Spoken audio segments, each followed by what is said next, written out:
Okay, we got a question from James Walshamy. Sure. I'd love a discussion around the benefits of lifting shoes with a raised heel. What does it do on a squat versus a leg press?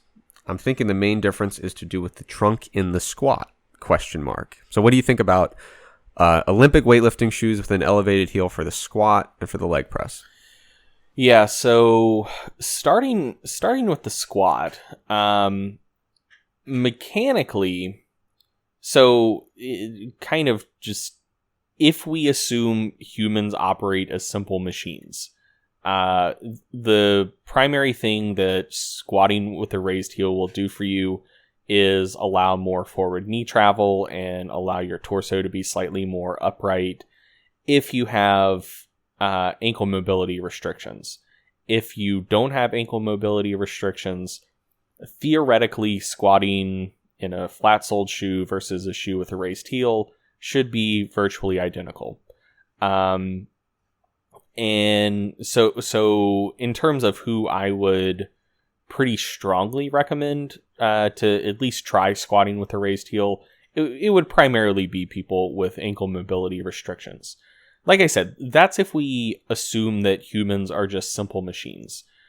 Something to note, though, is that much like in a previous episode, we talked about how a small difference in cueing or just a very small change in positioning for a lift can subjectively make it feel quite different. Either a lot stronger or just subjectively feel a lot better and more comfortable. I think that same principle applies when we're talking about lifting shoes. So it is not uncommon for a lifter to like habitually squat in one kind of shoe, put on another kind of shoe.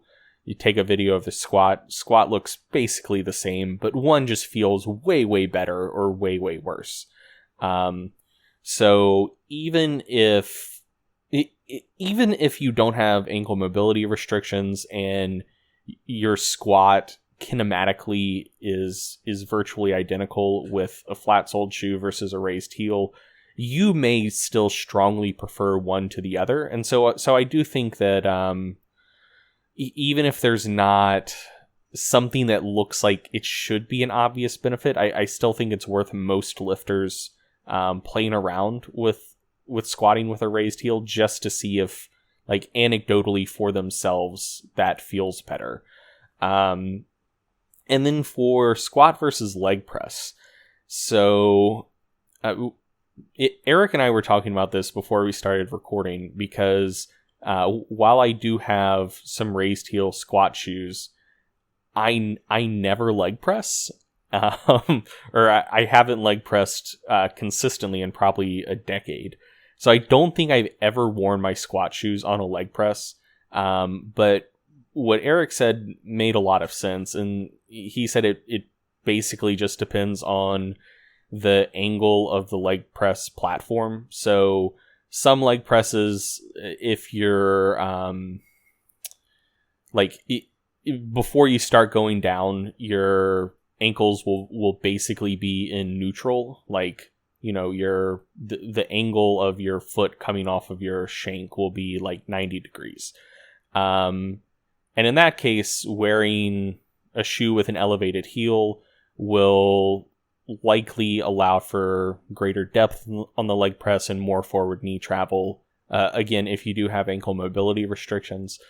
But then a lot of leg presses, the platform that your feet rest on are already angled. So even with a flat-soled shoe, it gives you the effect of as if you were already wearing a raised heel. And in that situation, you're kind of stacking a raised heel on top of a faux raised heel just from the leg press platform. And it can feel like leg pressing in high heels and just generally feel weird. And I guess theoretically could like hyperextend your ankle. Like probably not enough to hurt it, but enough to put it in kind of a weird and uncomfortable range of motion. So yeah, I think for the leg press, it kind of kind of depends on how the leg press you use is built, and specifically the angle of the platform. Yeah, I mean, it gets a little uncomfortable sometimes because it's like you're starting the leg press with a reasonable amount of plantar flexion at the ankle. And yeah, you almost feel like you're pushing over the platform than through it. Once you get to a certain level of plantar flexion, it's a very uncomfortable feeling if there's like a severe angle on that. But if it's nice and flat, it feels very similar to squatting in an elevated heel.